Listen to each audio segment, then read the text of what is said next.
Good evening and a very warm welcome to the 8th as a Lasker-Schüler lecture of the Leo Baeck Institute Jerusalem in cooperation with the Institute of Jewish Studies at the University of Antwerp. The Franz Rosenzweig Minera Research Center and the Department of German Studies at the Hebrew University of Jerusalem. It is a great pleasure to welcome Professor Vivian Liska, Hebrew University of Jerusalem and director of the Institute of Jewish Studies at the University of Antwerp. Vivian will speak on the topic, the redemptive rebellion of Else Lasker-Schüler. For me personally, it is a very special occasion. Having been in office as director of the Leo Baeck Institute Jerusalem for only 2 months, I'm especially pleased to welcome you to this evening. The Leo Baeck Institute Jerusalem is proud to host the annual lecture series dedicated to Else Lasker-Schüler for the 8th time. The series celebrates the legacy of Else Lasker-Schüler as a pioneering German Jewish modernist poet, visionary artist, and iconic figure in European modernism. Else Lasker-Schüler spent the last 11 years of her life in Israel, most of the time in Jerusalem, and is buried on the Mount of Olives. It was Vivian's initiative 8 years ago, I think so, to establish this lecture series at the Leo Baeck Institute. A project that could hardly be more aligned with the values and intellectual commitments of our institute. Vivian herself engaged deeply with Else Lasker-Schüler already in her dissertation and has continued to publish and conduct research on her. It is therefore a particular pleasure to welcome Vivian at the LBI Jerusalem this evening. Vivian serves at the advisory board of the LBI Jerusalem for many years. She has been closely connected to the Institute and has enriched its work with intellectual input, advice, and support. So thank you a lot. We would like to take this occasion to warmly thank Vivian for her long-standing friendship and commitment to our institute. And this is also a very special occasion as we celebrate your 70th birthday.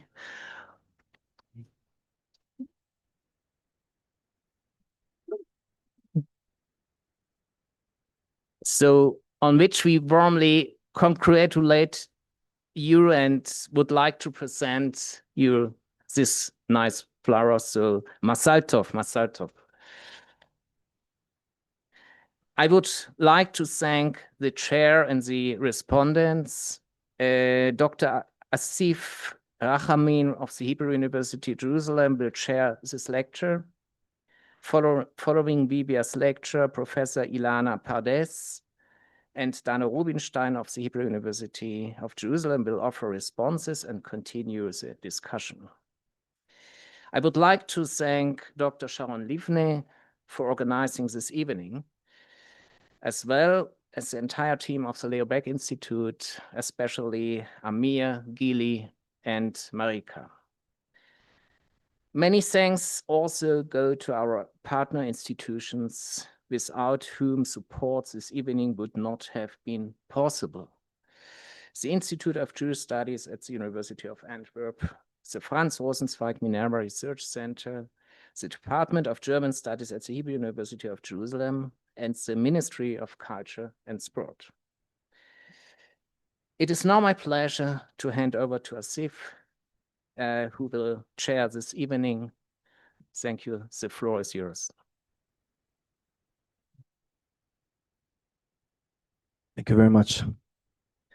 Good evening to everyone here with us tonight in Jerusalem and to all those joining us online. It is my great pleasure to open this year's Else Lasker-Schüler lecture at the Leo Baeck Institute. This is the 8th lecture, as Alexander said, in this series since it began.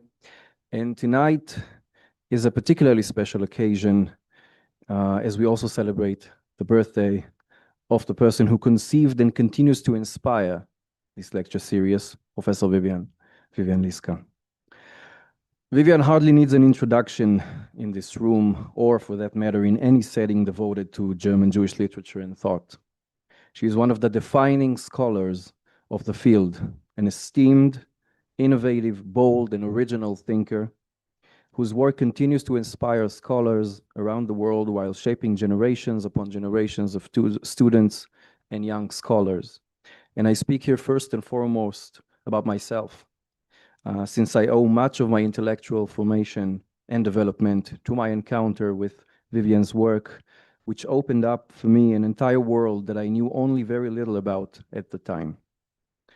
To this day, whenever I read the poetry of Paul Celan, to whom I devoted my doctoral dissertation under Vivian's supervision, or the prose of Franz Kafka, I read them with Vivian's voice in the background, questioning and probing, offering guidance, insight, and advice. Over the years, I have had the privilege of seeing our professional relationship grow into a friendship, for which, Vivian, I'm deeply, deeply grateful, and which I will cherish forever.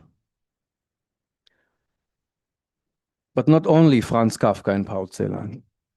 Else Lasker-Schüler, Hannah Arendt, Gershom Scholem, Walter Benjamin, Martin Buber, Emanuel Levinas, Ilse Eichinger, Nelly Sachs, and many others have all been the subjects of Vivian's studies, forming a body of scholarly work that has not only helped shape the discipline of German Jewish studies, but has continually pushed its boundaries into new and unmapped terrain.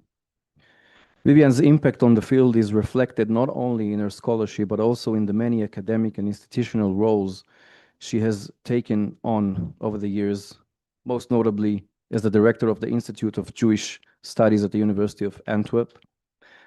She has been a distinguished visiting professor in the Faculty of Humanities at the Hebrew University of Jerusalem since 2013, and co-director together with Leora Batnitsky and Ilana Pardes of the Center of the Study of Bible, Culture, and Modernity, a collaborative initiative of the University of Antwerp, the Hebrew University of Jerusalem, and Princeton University, dedicated to advancing innovative and critical scholarship on modern biblical reception.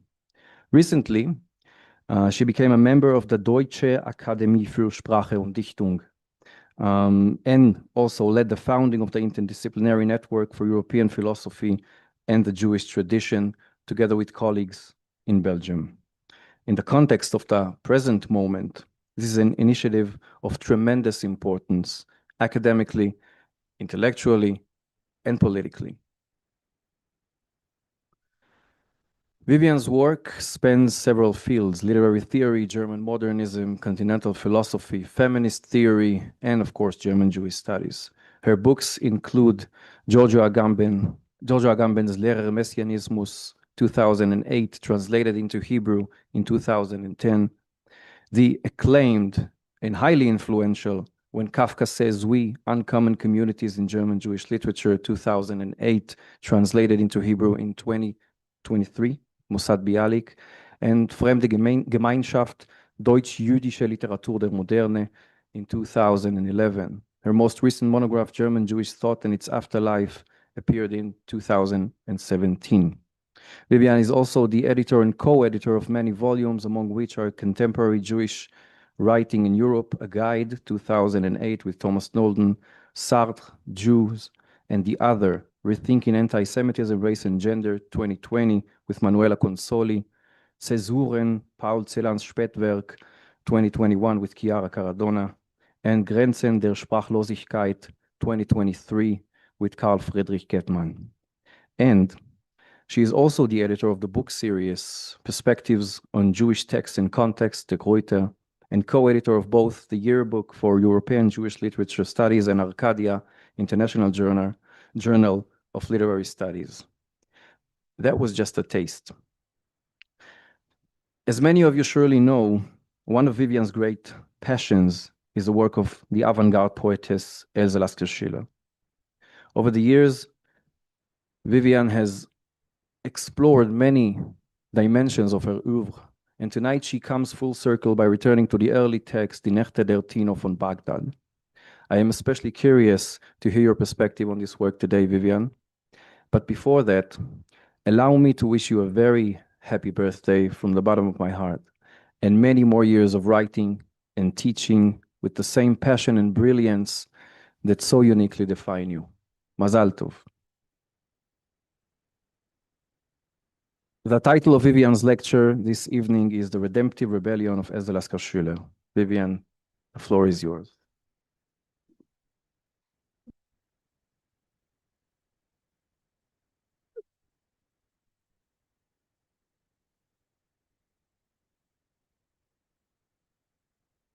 Wow, thank you.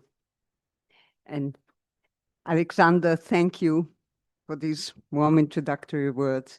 And Asif, we got to talk about this afterwards. I want to thank the Leo Baeck Institute, first and foremost, Sharon, for this idea and suggestion, very unexpected.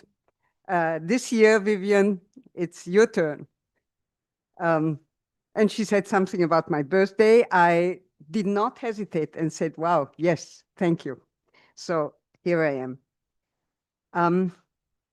I'm deeply grateful to Asif, who is chairing this evening, and to Ilana and Dana, who will respond to my lecture, for having all three so enthusiastically accepted to do this and to participate in the event. This means so much to me. As a sign of friendship, of intellectual companionship over so many years, even decades. Thank you, Ilana, my compagne de route through so many academic endeavors that have taken us around the globe to California and Berlin, and we have many more ahead of us. And through so many moments of inspiring conversations and close friendship. Thank you, Dana, a rising star in Jewish philosophy, whose brilliant mind, generous personality, and passion for her work are a source of real hope for our field in these difficult times. And thank you, Asif, my indeed former doctoral student, whose recent appointment as tenure-track professor in comparative and German literature fills me with pride and joy. You two are a source of hope and bright future insight for German literature at the Hebrew University that I was asked to support when I was appointed as visiting professor some 13 years ago. And some people who were instrumental in this are here in the room. And I want to thank them, together with everything, Asif, that you said, especially about what was possible for me to do here, is thanks to them. Thanks, Stephen Ritchie. And indeed, that is what you said. So this is to support the German department, and Asif, you got a job in every sense of the word. This is a moving moment for me and such a privilege to be able to share this evening with you, with all of you here in the room. My idea to initiate and organize an annual Lasker-Schüler lecture in cooperation with the Leo Baeck Institute, the German department, and the Rosenzweig Center at the Hebrew University was born when I walked past her grave on Har HaZeitim on my way to the grave of my father and now both my parents, Zichronam Livracha, who are buried a few dozen meters from her grave. That walk, when the idea came to me that I would like to contribute something to the cultural and literary life in the city, was one of the symbolic steps of Jerusalem becoming my home, a journey that started in 2013 when I began my annual visiting professorship here. For many years, the semester I spent here was merely a temporary break from my Antwerp life, where I had lived for 50 years, where I studied, became professor of German literature, and founded the Institute of Jewish Studies 25 years ago. Giving this 8th Lasker-Schüler lecture myself today marks another moment of this journey at a turning point of my life. 2 years ago, my daughter Tamara joined her 2 siblings, Daphne and Natalie, who already lived in Israel. And in a few weeks, my son Jackie, the only child still living abroad, will make Aliyah. Jerusalem will become our permanent home with only occasional excursions elsewhere. Charlie, what a joy that we're living this together in our 51st year of marriage. A new beginning of sorts, that this is for me such a thoroughly happy development, is due in large measure to the warm welcome I received here in Jerusalem from the university and other institutions, the Van Leer Institute, the Leo Baeck Institute, and most recently the Hartman Institute, and above all, from extraordinary friends here in Israel, here in Jerusalem, some of whom are here, friends of all ages, convictions, and walks of life. I am deeply, deeply grateful to you for having made Jerusalem my home. And this lecture is dedicated to them and you all. So, thank you.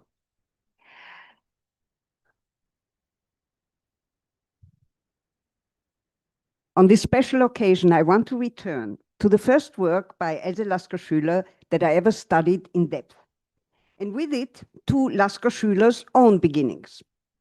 Die Nächte der Tino von Bagdad is not only one of her earliest works, in disguised and oblique ways that I would like to convey to you this evening. It enacts the story of her own birth as a poetess, the story of a gifted, artistic, and eccentric young woman's path to finding her voice. I want to show in my talk how this path is constituted by her own poetically disguised reflections about this very becoming, about acquiring a poetic voice in her specific existential and also historical situation. To return to it now, for me, is also, in even greater disguise, a personal retrospection, revised by time and further thought and some discoveries since then, on my own beginnings, my own birth as a scholar, one might say, out of the spirit of my title. Die Nächte der Tino von Bagdad. Actually, it was called in the first version, Die Nächte Tino von Bagdads, but already the grammar, I think, was not acceptable because it is somewhat queer a way of putting this. So I think they corrected it in later editions. And I will call it here Die Nächte. Lasker-Schüler's first important work, published in 1907, is an iridescent collection of short, largely orientalizing texts, combining prose and poetry, the sublime and the grotesque, the autobiographical and the fantastic. In it, a self-reflexive writing style meets a performative autopoiesis, or self-creation, that proves to be an early manifestation of the literary avant-garde, and that is as subversive of aesthetic conventions as it is critical and doubtful about the avant-garde's own revolutionary project. And what makes this autopoiesis so special is that she actually becomes a poetess as she tells the story of this becoming. And this is against the tradition of autobiographical writing, especially in Germany, where Goethe would write Dichtung und Wahrheit, and from the position where he already arrived, look back on his beginnings. But here, this is actually happening as it goes on. And I hope that it will be clear what difference this makes. Lasker-Schüler's own beginnings as an avant-garde poetess convey her vocation toward a kind of apocalyptic but also saving act of writing, inspired by an experimental and rebellious artistic program. It is enacted by her alter ego, the princess poetess Tino, who rebels against the restrictive order of the paterfamilias, and who, as a mischievous poeta vates, a visionary poet, declares war on the establishment and simultaneously announces a quasi-messianic redemption out of the spirit of avant-garde poetry. A claim to the sublime undoubtedly inheres in the poetess' self-presentation as a chosen figure of redemption. And she was not the only one in that period. As you well know, Gershom Scholem, probably somebody who is taken more seriously than Lasker-Schüler, had somewhat similar ideas about himself. Aspects of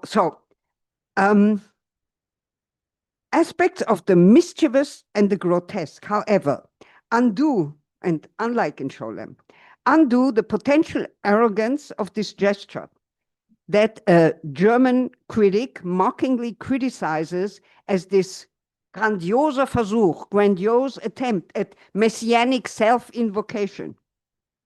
These subversive aspects manifest themselves in the playful consciousness of having a redemptive mission and in the unorthodox references to archaic forces to effect the renewal of a declining civilization.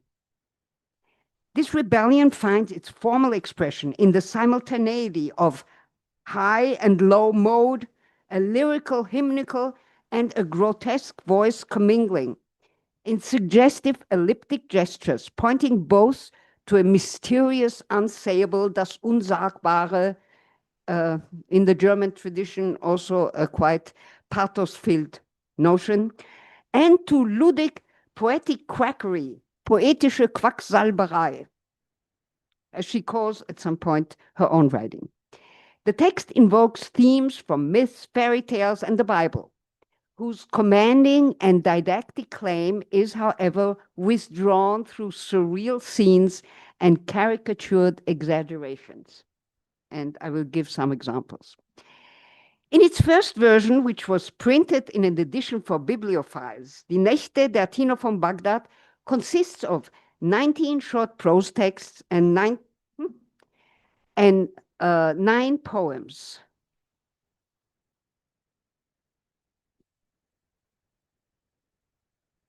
So this was the grave that I forgot to show before. I still have to, does this go like in the Hebrew in the opposite direction?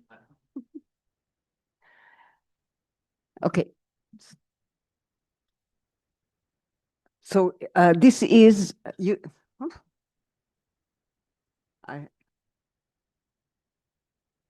wait, I just want to get this right. Okay, so it's a bit too dark for me here. I think it's better if you turn on the light. Thank you. In its first version, which was printed in the edition for bibliophiles, it has this 19 short texts and 9 poems. A poem at the opening and another at the end create the impression of a narrative framework. In between lie heterogeneous prose texts, lyrical monologues and poems, grotesques, fantasies, fairy tales, quasi-epistolary reports, and episodic tales in Oriental disguise. This heterogeneity imparts to the Nächte the character of an arabesque, such as was poetically created, conceptualized, and celebrated in German Romanticism by the brothers Schlegel. The Oriental milieu supports this determination of genre. The reference to abstract ornaments of Arabian origin in the word arabesque implies an anti-classical and an anti-mimetic conception of art that originated precisely in Romanticism and was sharpened by the avant-garde. The Oriental background signifies more than just a colorful stage setting, and as I have shown elsewhere, does not at all submit to what Edward Said has called Orientalism in that period. And it is very interesting to show how it does precisely not do that. Neither an alleged reproduction of reality nor merely an adoption of the contemporary exotic fashion, Lasker-Schüler's Orient, springs from an anti-bourgeois anarchic impulse which seeks to obfuscate what is familiar and autobiographical by attiring it in foreign garb. And it is also more complicated than that because it allows her to be critical of the West from within the voice of the Orient. So Die Nächte narrates its own genesis. There are simultaneously reactualizations, the process and the outcome of overcoming a speechlessness based on repression and disappointment. The book begins with the awakening of an expressive force that dissolves limits and with the healing of the mouth and the lips. On the first page, in a story about dervishes dancing, there is a suggestion that there was a speechlessness and something that hindered her from expressing herself, and it is beginning to heal. And whatever else is there in the book actually comes from that, so follows from that moment.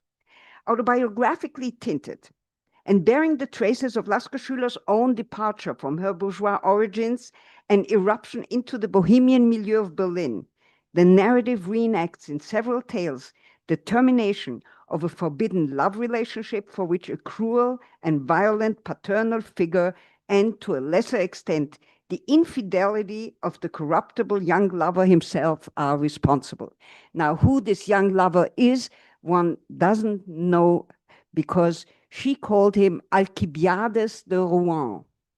And this German critic I mentioned before in a book from the 70s called Kritik eines etablierten Bildes, Else Lasker-Schüler, claims that she was a self-aggrandizing and self-mystifying figure. He's very critical of her. And he says that one of the examples of her lying and self-mystification is this story about Alcibiades de Rouen being the father of her son, while in reality it was just the husband whom she had left a few months before that. And he went, and his proof, Dieter Bensch's proof that this is the case was that he said that he went to the Gemeinderegister of Berlin Tiergarten and did not find an Alcibiades. Well, he could have looked elsewhere to a place where probably many wouldn't expect that Lasker-Schüler could go, and that I will demonstrate here. Those who know a bit of their Greek philosophy will know that Alcibiades was singing the praises of Socrates and was a famous lover in that sense. So there is probably somebody, whatever he's called, who must have helped Lasker-Schüler out of her situation, but who then, that is at least the speculation of her biographers, must have left her. The constellation of an authoritarian father, a weak son, and a rebellious poetess intensifies in 3 stories at the end of the book. And I will go to these 3 stories here as examples. The 3 closing stories of the Nächte form a triptych, 3 variations on the same fundamental drama of the rebellious poetess asserting herself against the authority of the fathers, and each time finding in the act of writing itself both her weapon and her vindication. The Grand Mogul of Philippopel, one of the last and longest stories in the book, begins like a joke. It's the other direction.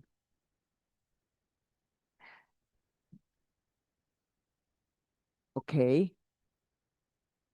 I think I just need to do this a bit slower. Yes. Okay.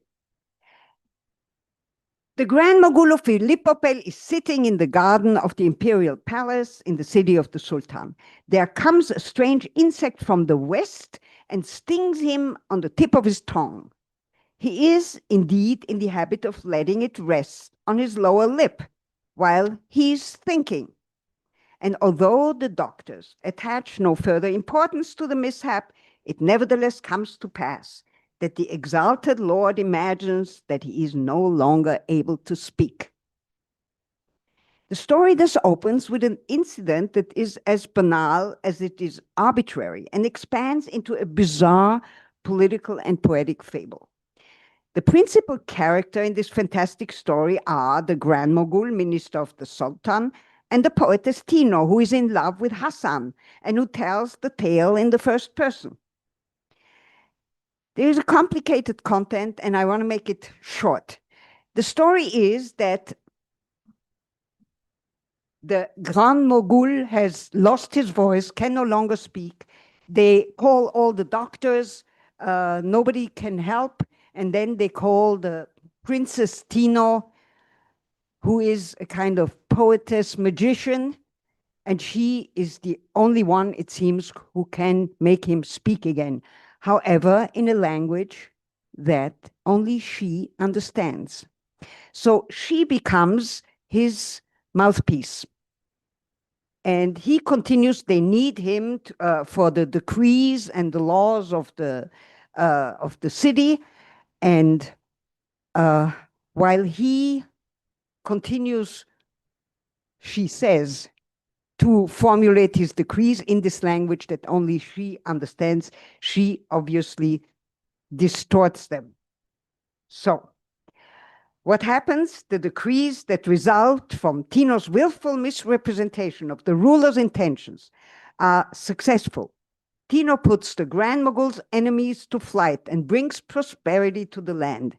She introduces the duty-free import of spices of foreign lands, invents new non-violent weapons, and changes the death sentence on the pack of stray dogs, the vagabonds, outcasts, and artists pronounced by the Grand Mogul into an instruction to build palaces for them. These lines also contain a reference to the danger of the domestication of the subversive influence of these stray artists, herrenlos and masterless. They must beware of becoming bribable and so lose their independence of becoming fashionable and their art risking to become a commodity for the bourgeois, turning it into lapdogs, this is a quote, lapdogs of the Philistine ladies. The poetess Tino, we are told, had also lost her own voice because her own voice is the voice of poetry and of singing her love to Hassan. That's her own voice. But here she is just subverting, so she slips like a trickster into the voice of the Sultan. And as a substratum of the linguistic distortion of the powerful, the medium of those expelled from the market, those who represent a threat to the political, social, and cultural order of the empire, are what she represents. After the discovery of her deception, Tino's distortion of the minister's decrees, she's driven out of the city. She had used feminine wiles to seduce the minister. Now her long locks are cut off. She ends up roaming around, poor and lonely, a woman in shabby man's clothes, a drifting poetess, no lapdog for fine ladies. In the concluding scene of the Grand Mogul of Philippopel, a biblical reference is superimposed on the Oriental background and transposed into a modernist poetics. I think I just have to do it slowly, right?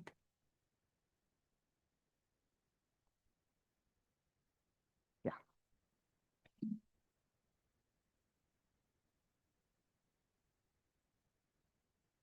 So at the end, Tina wanders with her donkey through the desert, suggesting a messianic figure.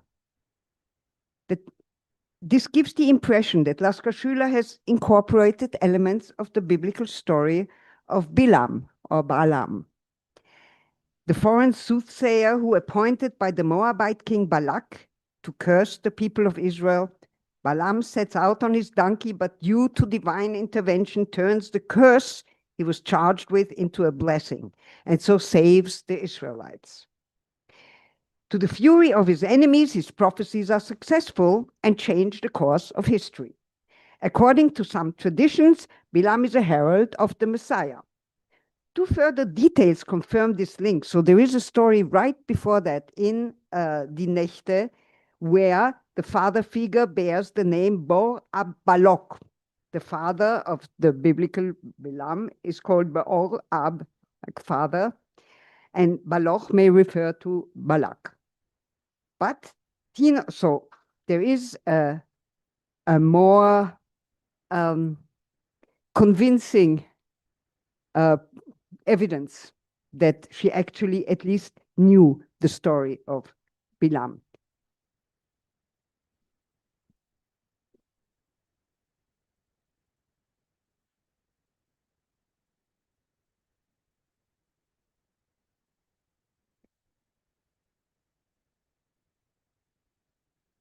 So that Lasker-Schüler was aware of the Bilam story and equates the function of the biblical interpreter with redemption through confusion, or distortion, confusion.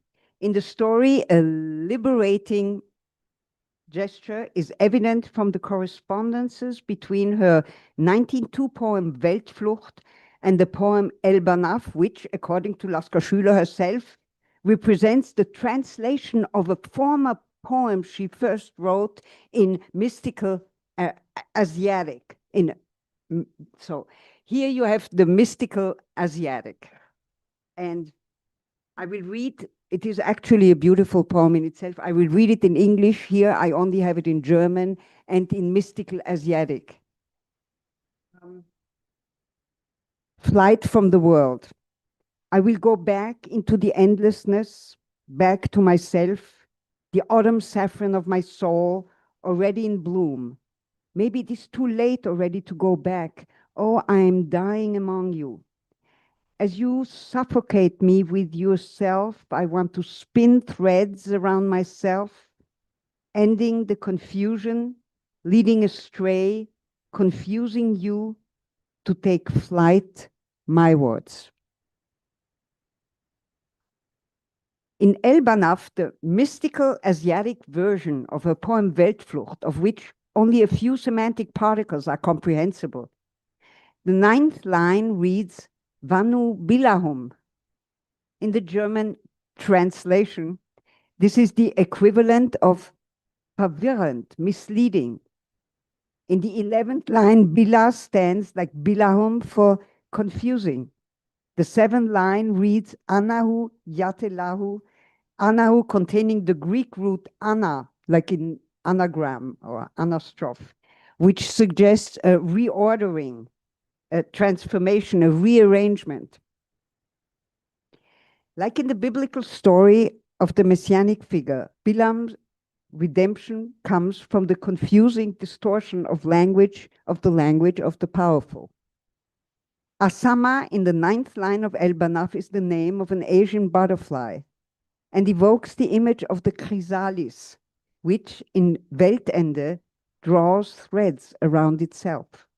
Salvation occurs through the transformation from the chrysalis into a butterfly, the symbol of artistic creation. This correlation reflects both the action of the poetess in the story, so in the Grand Mogul of Philippopel, but also, of course, of the story itself. On both levels, confusion, distortion is granted a liberating and redeeming function.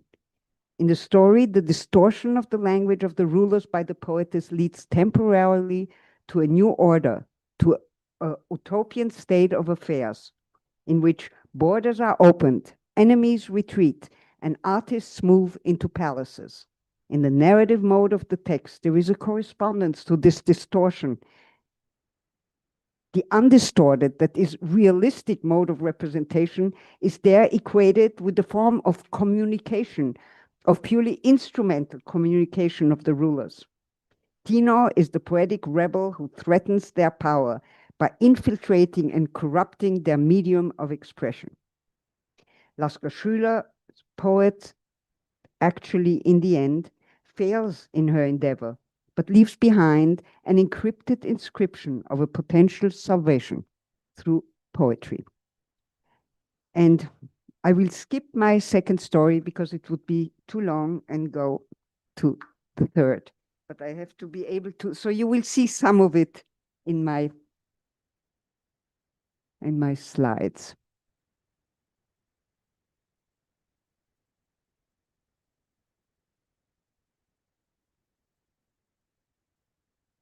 It is actually a beautiful little story about the avant-garde and the danger of selling out. Selling out by, as Lasker-Schüler beautifully calls that in a poem, selling out aus Sehnsucht nach den Menschen.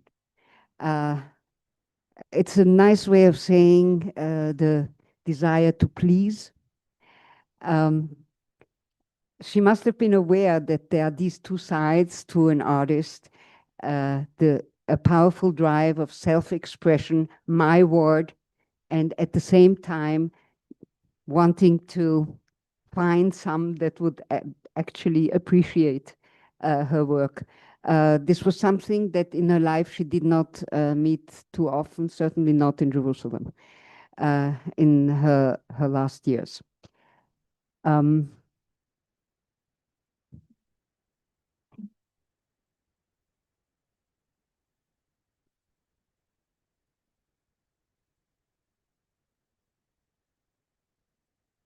This is my third and last story, called Der Dichter von Irsahab. And I quickly went over that. It's called the Patricide as a grotesque.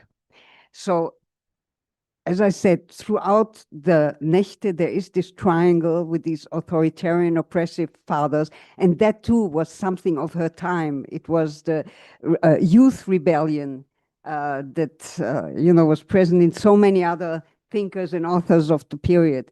As far as I know, there were not many women.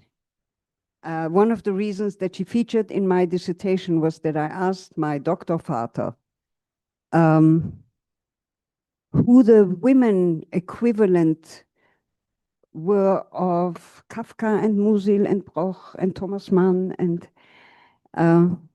and he hesitated for a moment, and then he said, maybe Lasker-Schüler, but he didn't say not really, but there was definitely, he felt that this could not be aligned. And if you think of it, so I'm talking about the end of the between the end of the 19th century and figures like Ingeborg Bachmann or Christa Wolf, there is very little. So as Lasker-Schüler, especially in that role and with that self-confidence, in the early, she started writing this apparently in 1903, 1904, where she writes this in the conviction that the father generation has to go and that the young men were too weak to do that. And when we think of, shouldn't start lecturing, but when we think of stories like The Judgment by Kafka, Das Urteil, this is precisely such a story where there is an oppressive father who already looks like he's, on his deathbed, but then jumps up, tells him to kill himself, and he goes and does it. So this is something that was definitely in the air. But here this has a very specific slant because, it is a woman who says, okay, they are too weak for this, and I'm going to take over. So, the Dichter von Irsahab is a grotesque, explicitly characterized as such in the subtitle in the original manuscript. The story performs an act of revenge on the fathers who suppress love and ban the poet, and stages the liberating destruction of their language in this final long story of the Nächte. Tino, the female protagonist, has disappeared. So this is one thing that holds this whole little book together, is the presence of Tino. And this is the last story, and Tino disappears, replaced by a figure called Grammaton, from gramma, Greek, for letter, Buchstabe. The transformation of Lasker-Schüler's alter ego fulfills her vocation as a poetess. She disappears into her own text as a poetic letter. And this is how it starts. Methusalem, also 99 Jahre war Methusalem alt, als starb. But this is important. Methusalem is not the bad guy. He's not one of those oppressive fathers. He's the Urfather. And for Lasker-Schüler, these Ur-figures, the archaic figures, they are not at all that which in modernity has taken over. So what she accuses are the bourgeois, as I said, pater familias. Methusalem, he's uralt, and he closes his, there is something gentle about him, and he misses his Amme who died. So we're going quite far back there. The Amme is the one who fed him, so must have been older than Methusalem. She hints, if one goes far enough in the research, one could say that this is a kind of maternal figure, even before Methusalem. So the archaic, the very old, still held in honor, dies.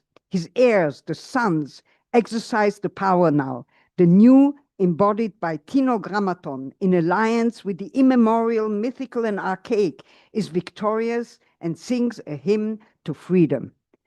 Now, this is also something characteristic of the avant-garde, something that goes back to the very old, very often to the prehistoric.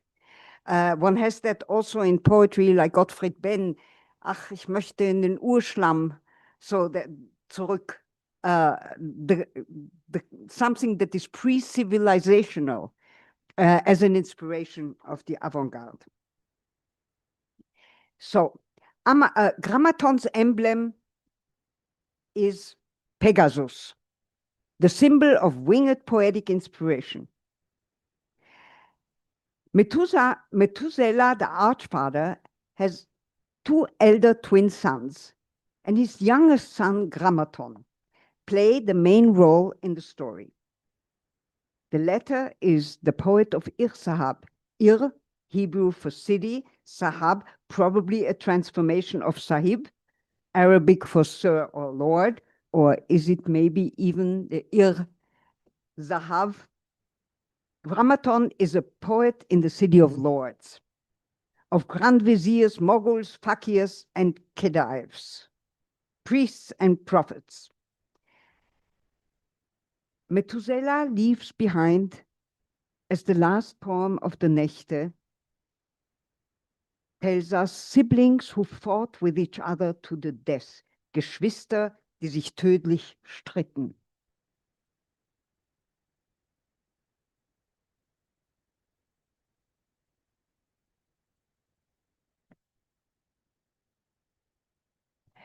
So what is happening is that Grammaton becomes the enemy of these, I don't have the quote here, so I'm just telling you quickly. Grammaton is the younger brother of these siblings who are fighting with each other, but especially with Grammaton, and they don't allow Grammaton to write his verses into die Säulen des Tempels des Vaters. Und dachte, and he thought, ich kann meine goldenen Gedanken nur prägen in Sterne und Zeichen in der Säule. The pillar into which he writes his inscriptions, his poetry, is actually that which supports the father's house. and they want to shun him from the temple. And then there is a quite gory scene where Grammaton takes revenge. But, and this is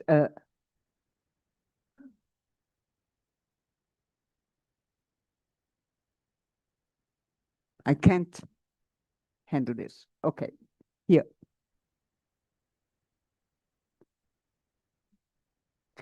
Maybe you can do it. Okay, thank you. Okay, so this is exactly where I have to be. So we have Grammaton who takes revenge, and who takes revenge in a big way. And he decides to destroy the entire generation of Methuselah. And Grammaton saw that the whole city was related to him, and his hatred grew from limb to limb, and he trampled on the wanton little goat that came. It's really, it has references to Amalek. He's going to destroy it all, this entire father generation.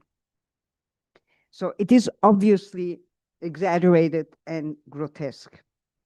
What is interesting is what comes after that.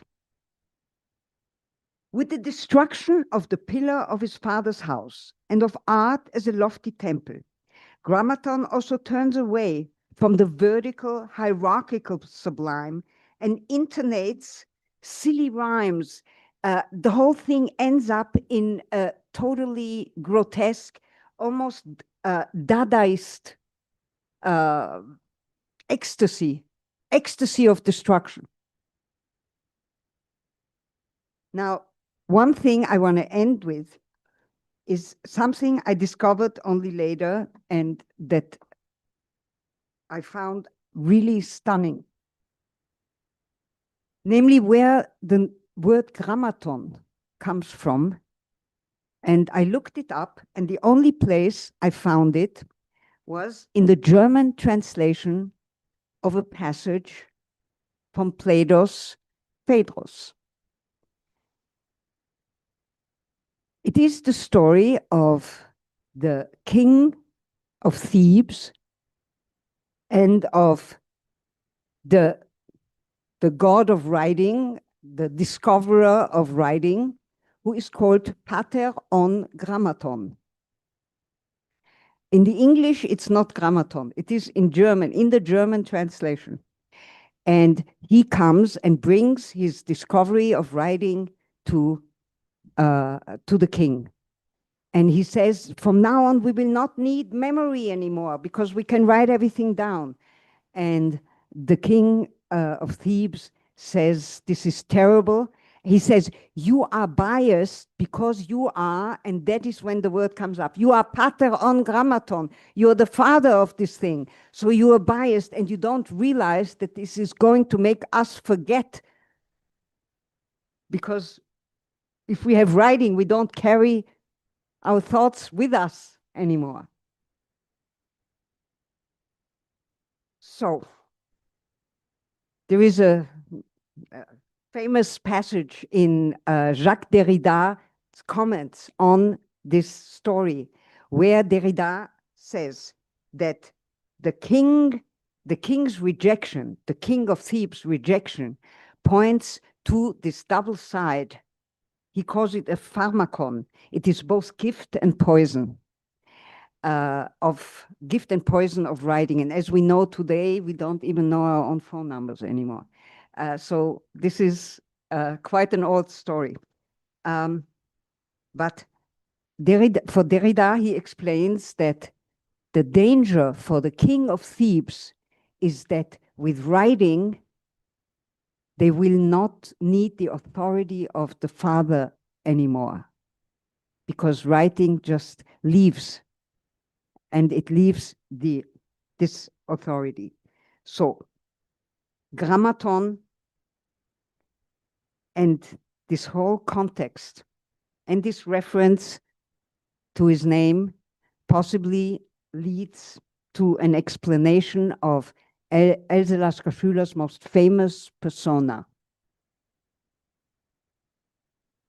the confrontation between the discoverer of writing and the king of Thebes may have left Else Lasker-Schüler as the rebellious son of the king, namely the prince of Thebes. Lasker-Schüler's sketches of the downfall of the old order and the birth of a new world end on a lament. So this little book ends on a lament at the futility of the enterprise. The Nächte close on a somber note. Can you go to the last? One more.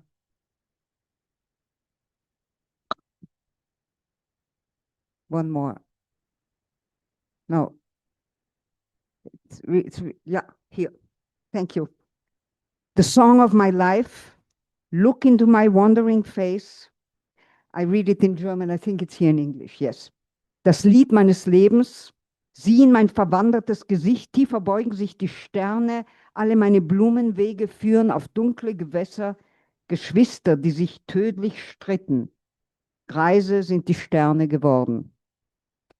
This final poem of the Nächte, in an allusion to the biblical Joseph story, speaks of stars inclining themselves and siblings who fought to death.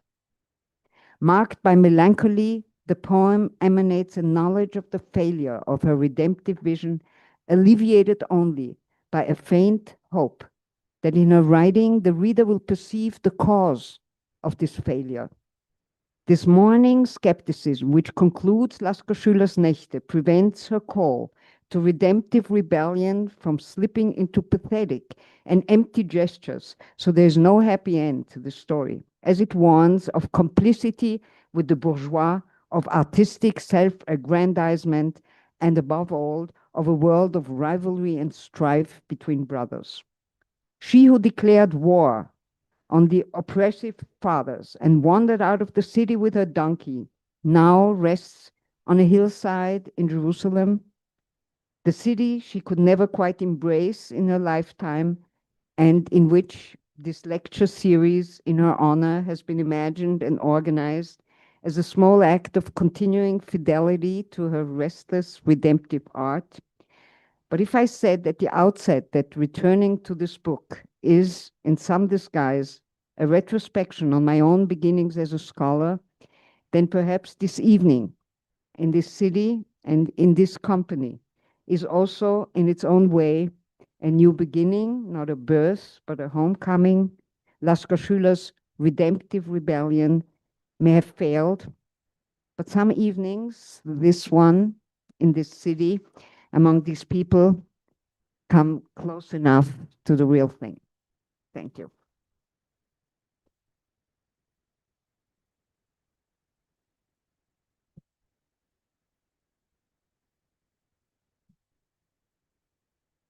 Thank you, Vivian, for this moving and insightful talk. It's always such a pleasure.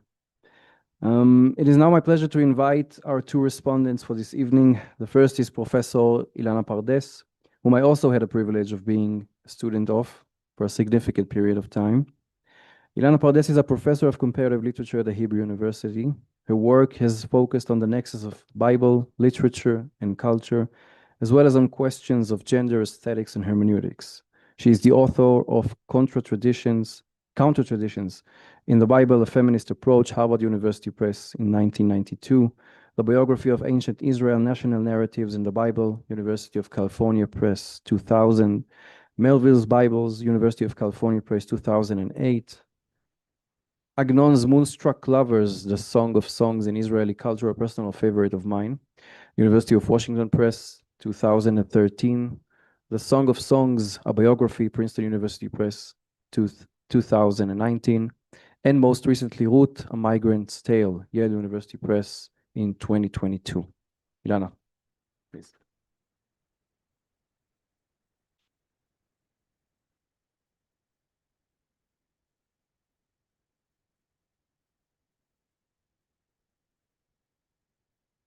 It's a great pleasure to take part in this event. Really, I mean, just hearing you, Vivian, was such a pleasure. You know, I read the paper before, but it's just, and I had your voice in mind, but this was a real treat and a very special occasion. So I feel privileged to be here, and thank you for the invitation to join. I cherish our ongoing dialogue for the past 2 decades. You spoke earlier, you know, of decades. I think that's really so. And this is an opportunity to thank you for it, Vivian. Being Vivian's friend means not only having the privilege of getting to know her remarkable family, but also of drawing closer to her literary family, in this case, Lasker-Schüler. So thanks to Vivian, Lasker-Schüler has become part of my life as well. You know, we exchange authors. And we've had many conversations on her poetry over the years. And Vivian's groundbreaking chapters on her poetry in When Kafka Says We remain my primary guide. Today, Vivian has offered us a new, refreshing perspective on Lasker-Schüler's book, The Nights of Tino from Baghdad. And Vivian is the only one who can make sense of this very wild and obscure text. So she highlights 2 major themes that are inextricably intertwined in The Nights of Tino: the birth of the poetess and redemptive rebellion. This book, she claims, can be read as a, and I'm quoting, as the performance of Else Lasker-Schüler's own birth as a poetess. The persona of Tino conveys Lasker-Schüler's own vocation towards this apocalyptic act of writing, which the Nights enact and reflect. It can thus be seen as an experimental artistic program and a rebellious self-project on the part of the poetess who leaves the restrictive house of the paterfamilias and, as a mischievous poeta vates, declares war on the bourgeois order and simultaneously, and in many ways ironically, announces a quasi-messianic redemption out of the spirit of avant-garde poetry. What Vivian sketches here is an unorthodox notion of redemption as redemption through art or redemption through poetry. And what makes it all the more rebellious is the fact that we have a sort of feminine angle here. It is a woman who rebels against the oppressive authoritarian fathers. Reading Vivian's talk led me to reread a poem by Lasker-Schüler titled Ruth that I was intrigued by while working on my Ruth book. In Hebrew Ballads, where it appears, written but a few years after the Nights of Tino in 1913, Lasker-Schüler devotes 2 poems to the Book of Ruth, Boaz and Ruth. Focusing on her Ruth, I would suggest that this poem too revolves around the nexus of a poetic birth and rebellious redemption. So let's first read the poem. Can we? So I'll just read it and you can listen. לא חשוב. אני פשוט אקרא. It's short and beautiful. So the title is Ruth, simply Ruth. And you seek me by the hedges, I hear your steps sighing, and my eyes are dark, heavy drops. Your glances flower sweetly in my soul and fill themselves as my eyes wander into sleep. At the well of my homeland stands an angel, singing the song of my love, singing the song of Ruth. Lasker-Schüler's Ruth is tearful against the familiar pastoral representations of Ruth in art, gleaning peacefully with a bundle of sheaves in her hands. Lasker-Schüler introduces a sense of alienation and homesickness into the idyllic settings. In the biblical text itself, Ruth does not cry in the fields, but she does define herself as a lowly nochriya, foreigner, in her exchange with Boaz. ותאמר אליו, מדוע מצאתי חן בעיניך להכירני ואנוכי נוכרייה? Why should I find favor in your eyes to recognize me, להכירני, when I am a foreigner? There's a beautiful pun here because, you know, נוכרייה in להכירני I mean, although they're antithetical thematically, they share the same root of nun kaf resh. So it's an unexpected line on her part, but I think Lasker-Schüler recognizes the sort of sense of alienation that this question, this rhetorical question, discloses. The tears of Lasker-Schüler's gleaner are so immense that her eyes dissolve into dark, heavy drops. It seems that her eyes well up with tears on viewing Boaz behind hedges and hearing his sighing steps from a distance. Boaz seeks her as much as she seeks him, but the hedges stand between them, preventing the two lovers from drawing nearer to each other.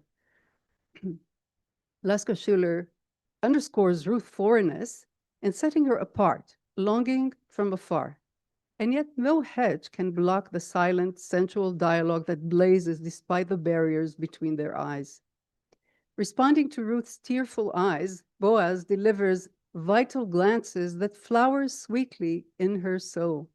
Better still, these glances fill themselves as if with tears, sharing the migrant gleaner's sadness.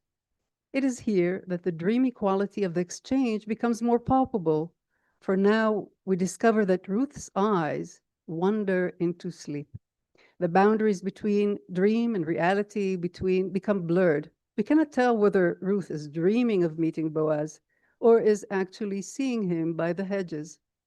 As Ruth's eyes wander into sleep, we move unexpectedly to the well of Ruth's Heimat, homeland. We may first assume that this well is located in Moab, Ruth's homeland. Boaz refers to Moab and speaking of Ruth's leaving of her homeland. ותעזבי אביך ואימך וארץ מולדתך ותלכי אל עם אשר לא ידעת תמול שלשום. But it also calls to mind Boaz's field in Bethlehem, where water is drawn for the thirsty. The dreamlike quality of the poem doesn't allow us to pinpoint this well with any certainty. Do these wells, the Moabite and the Israelite, flow into each other only in dreams, but remain painfully apart in reality? And why does Boaz disappear from the scene? Instead, an angel is seen standing by the well. It is here that the redemptive aspect of the poem becomes apparent. In the biblical text, there is no angel in the fields. But in later Jewish commentaries, the book of Ruth is indeed associated with redemption. In the Midrash, Ruth becomes more than the mother of historical kingdoms. She is raised to the position of being the ancestress of none other than the Messiah.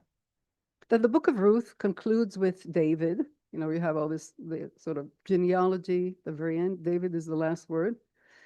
In a very female-centered text, you suddenly have that genealogy. For the rabbis, this is proof that, you know, the book of Ruth is about messianic times. And the marks of the Messiah in the book of Ruth, they suggest, are revealed at various points, among them the scene in which Boaz invites Ruth to join the harvester's meal in the fields. The rabbis envision the meal as a window to future feasts in the Messianic age. This is Ruth Rabbah. In another commentary, the comforting words of the women neighbors to Naomi in the concluding scene, this is really a beautiful verse. They say, "Blessed is the Lord who has not deprived you of a redeemer today," are construed as referring to the Messiah, the illustrious offspring of the house of David. Although the term redeemer, goel, in the book of Ruth is primarily a legal term, within the Midrashic context, it is perceived as referring to the messianic redeemer who will be sent by God to rescue his people.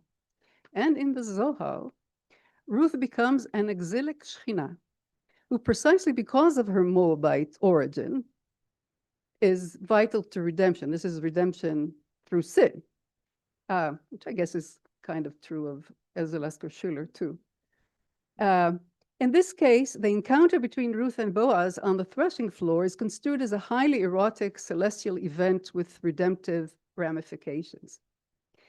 It isn't that clear, or it isn't clear, whether or not Lasker-Schüler was familiar with these rabbinic and Zoharic commentaries. probably not, or vaguely. But I think that vaguely she did have a sense of the redemptive dimension of the Book of Ruth, and was familiar with some ideas of Jewish mysticism. There are certain studies that, you know, point in that direction. What I find particularly interesting is that Uri Tzvi Greenberg, you know, she was really a friend of all the sort of leading poets. And it's not a coincidence, you know, that Yehuda Amichai, Natan Zach, and Uri Tzvi Greenberg, you know, they translate her poems. So in an essay in her honor, he writes about, I mean, this is Davar in 1926, he regards her as an exilic Shechina. And she's associated with the Messianic in being, you know, sitting there by the gates of Rome, one would assume, you know, with all the lepers and so on, craving for the coming of the Messiah. He doesn't come, you know, it's more of a Kafkaesque kind of Messiah. That's for you, Vivian. Whatever the case may be, but this is, I mean, this was his definition of her. I mean, they met only later, but, you know, I think that some of these mystical ideas were in the air, or, you know, she could get there even without reading anything about it. Whatever the case may be, she doesn't hesitate to veer away from traditional notions of redemption in having a rather earthly angel standing by the well singing the song of the speaker's love. The holy and the profane dwell side by side in Lasker-Schüler's poetry, and this is characteristic of many of her poems. And speaking of Lasker-Schüler's rebellious redemption in the Nights of Tino, Vivian writes, and I'm quoting again, "This rebellion finds its formal expression in the simultaneity of the high and low that juxtaposes and commingles a lyrical, hymnal, and a grotesque poetic voice or suggestive elliptic gestures." So in her Ruth, we do not quite have grotesque features, but the conflation of the high and the low is carried out via the lack of demarcation between a mystical redemption and a very earthly, sensual love. This mysterious encounter with the angel culminates in poetic birth. The enigmatic song that the angel sings, we are told, is none other than Ruth's song. It is a self-reflexive moment that leads us to the poem Ruth, the poem we have been reading all along, and to the magic of its birth. In the biblical text, Ruth delivers no song. Why Lasker-Schüler chooses to endow her with a song is something of a mystery. We can surmise that the ancient gleaner ignites her imagination precisely because she is a songless, homesick stranger. And while Lasker-Schüler ruminates on the song's birth, she also more implicitly marvels at her own birth as a poetess amid the alien corn. Lasker-Schüler would have probably agreed with Hannah Arendt's observations about natality in the human condition. Arendt highlights the human capacity to begin anew as one of the most admirable features of the human condition. Positioning natality as a key concept, she argues that the new beginning inherent in birth can make itself felt in the world only because the newcomer possesses the capacity of beginning something anew, that is, of acting. This is precisely what Lasker-Schüler does as she rebelliously reimagines the biblical Ruth while enacting her birth as a poetess. It is only fitting that we are thinking of births today, given that recently we celebrated Vivian's birthday, and today, yet again, with these beautiful flowers.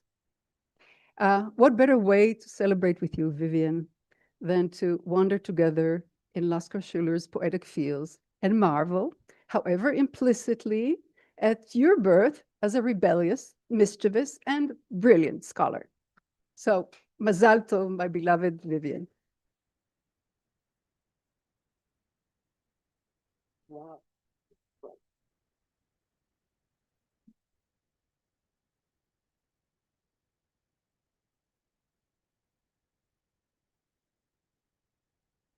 Thank you very much, Ilana. Our final speaker this evening is Dana Rubinstein. Dana is a PhD candidate in the Department of Jewish Thought at the Hebrew University and a researcher at the Franz Rosenzweig Minerva Center. Her work focuses on the hermeneutic dimensions of the Buber Rosenzweig Bible translation. Dana?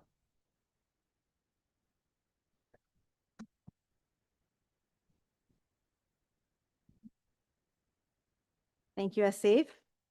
Vivian, Charlie, everyone at the Leo Beck. When Jorge Luis Borges gave the Norton Lectures at Harvard in 1967, he invoked Keats's famous poem On First Looking into Chapman's Homer, where Keats describes how reading John Chapman's translation of the Iliad and Odyssey electrified him. Trying to understand both Keats's reaction and also what in turn had moved him so about Keats's poem, Borges landed on the word first in the poem's title. He told the audience, "At the very moment I was going over these mighty lines of Keats, I was thinking that perhaps I was only being loyal to my memory. Perhaps the real thrill I got out of the verses by Keats lay in that distant moment of my childhood in Buenos Aires when I first heard my father reading them aloud. I wonder," Borges continued, "if Keats felt that thrill after he had gone through the many books of the Iliad and the Odyssey. I think the first reading of a poem is a true one." So this is Borges hearing his father reading Keats, on reading Chapman, on reading Homer. It's a lot of men, but we'll get to patriarchy in a minute. I want to start on the topic of first readings. This evening, Vivian returns to her first reading of Else Lasker-Schüler, a reading that formed part of her dissertation and marks the beginning of her career as a universally respected and admired scholar and close reader. I think it's fairly clear from her talk that Vivian still feels the thrill when reading Lasker-Schüler. We can ask with Borges how much of that thrill stems from her first memories of reading Die Nächte and other Lasker-Schüler texts. But the title of Vivian's talk already reveals that the birth of the poetess carries within itself the seeds of redemption, of coming full circle, like Asif said.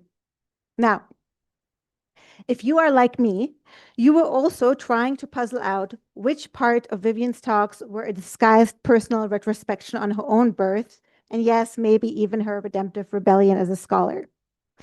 There are indeed many parallels to Lasker-Schüler and Tino, some disguised, others less. Although Vivian is mostly dressed in black and white, or black or white, she's no less iridescent than Lasker-Schüler in her tales. She's a scholar by profession, but a poet in her being. She's serious about issues and has gravitas to stand up for her convictions, but there's forever something playful and fun-loving about her. She leads a beautifully ordered life, but her eyes gleam and narrow with mischief. She may have been formed by rebellion, but those who follow her do not want to rebel against her. To the contrary. I should know. Speaking of firsts, Vivian was one of my earliest and strongest influences. She's the reason I do what I do. I'm lucky to have met Vivian in my teenage years. I still remember one of her lectures at NYU that my mother took me to. I remember being swept away. Vivian has a very distinct style of speaking, as you've all witnessed tonight. Before she begins, there's a split-second pause to take in the room, the audience, the moment, giving us a chance to take her in. And then, with a definitive sort of tilt, in a tumbling, like that ushers in a tumbling torrent of ideas, fueled by the passion for her subject, the surprising and evocative word choices, the unexpected, but after reflection, inevitable insights. Vivian's books and texts on Kafka, Celan, and Benjamin have the same effect. Her writing retains her aura, and you can always picture her speaking the ideas. I know I still feel the thrill whenever I hear Vivian speak in a big lecture auditorium or across the table over a cup of coffee. And I'm not alone. When with my friends and colleagues, we want to compliment each other after a talk or a lesson, we say, "You were giving off Vivian vibes." Now to Else Lasker-Schüler on the topics of birth, rebellion, and redemption. And I want to add to the mix one more, nechama, consolation.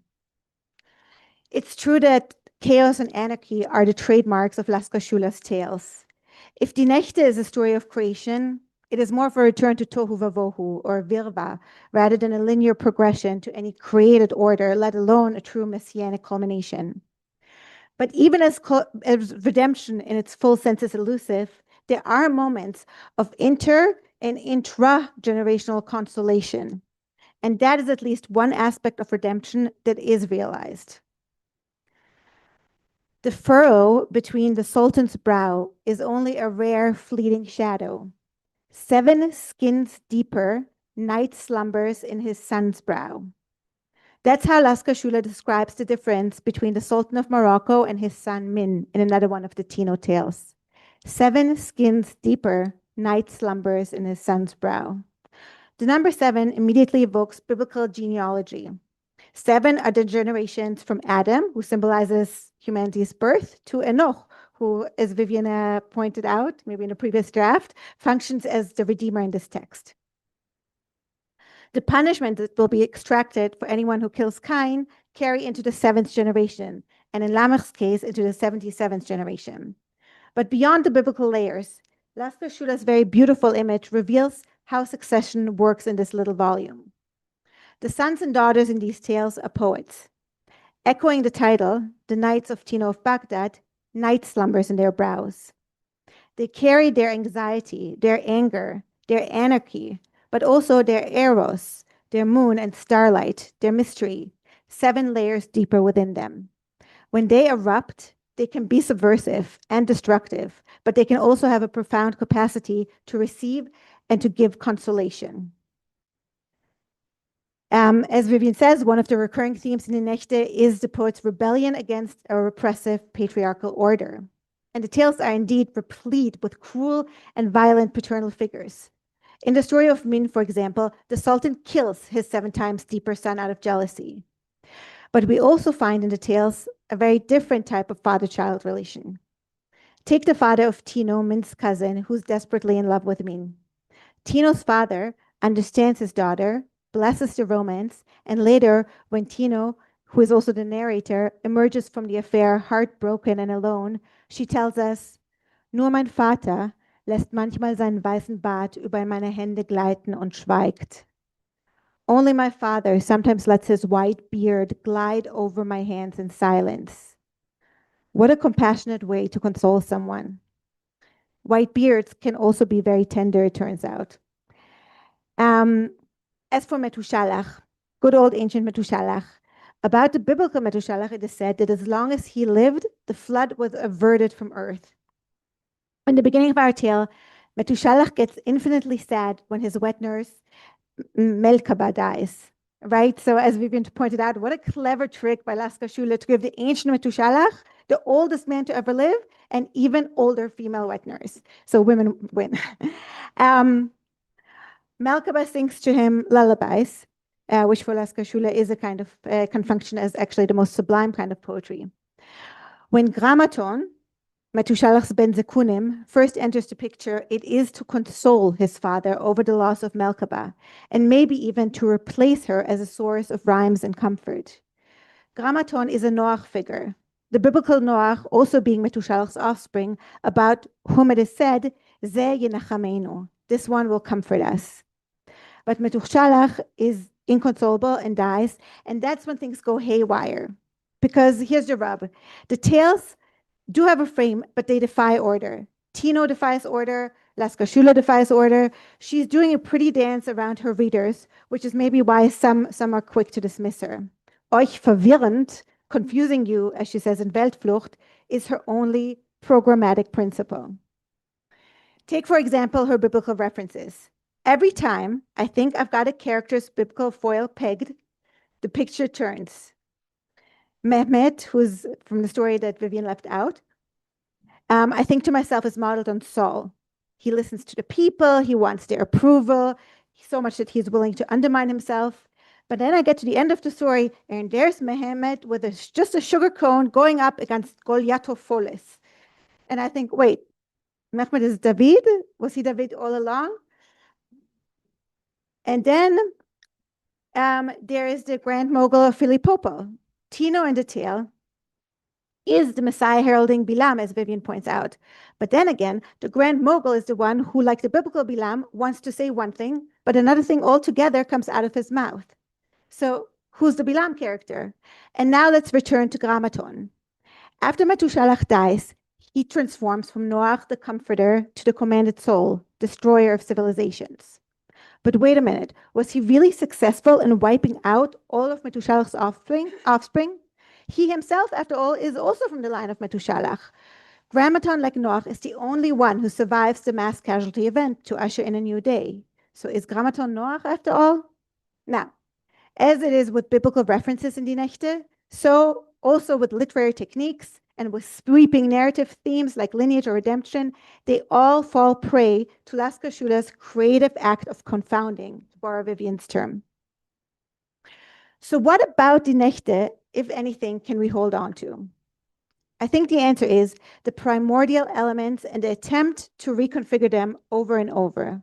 The tales almost all have these elements in common, including lineage and succession, wild and inconsistent biblical imagery, the Orient, love and passion, lips and deep kissing, language and verse, the color blue, red blood, confusion, anarchy, failed redemption, and yes, consolation. Tino consoling the Grand Mogul with her erdichteten, wundertätigen Trost, consoling Mehmet, consoling Min, Grammaton consoling Metushalach, and so on. As envisioned by the prophets of the Hebrew Bible, consolation accompanies redemption, but it can also stand on its own, precisely to respond to our sorrowfully unredeemed state. Every story is a new beginning, another attempt at creating out of these primordial elements, at reshuffling and combining these elements to see what might emerge. Each tale stands on its own. Each one is interwoven. There are many false starts. There's no real closure, only a sense that the elements of creation may also be the elements that make up redemption. And maybe one day, when the conditions are ripe, they will combine just so. Or maybe not. When Borges first heard his father read Keats, he suddenly understood, and I'm quoting him, that poetry, language, was not only a medium for communication, but could also be a passion and a joy. I felt that something was happening to me, Borges continued. It was happening not to my mere intelligence, to my whole being. Vivian, on first reading Lasker-Schüler's Nächte, brought a fiercely intelligent analysis to bear, an analysis that has only sharpened with the years. But for her, as for Lasker-Schüler, language is a passion and a joy, whether or not it turns out to be teleological. Tonight is about birth and about birthdays, about beginnings and retrospection. Lasker-Schüler came to Jerusalem and was lost. Vivian has restored her to the city, added her back to its atmosphere. Through this annual lecture series, and so has Leo Beck, she has secured a time and a home for a poetess who was homeless.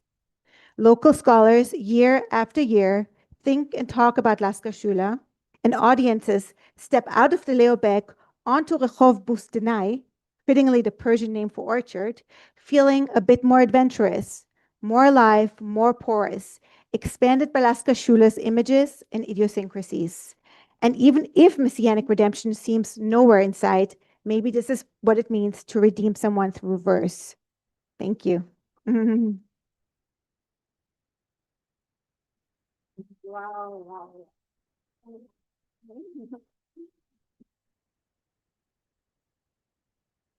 Thanks to Ilana, to Dana.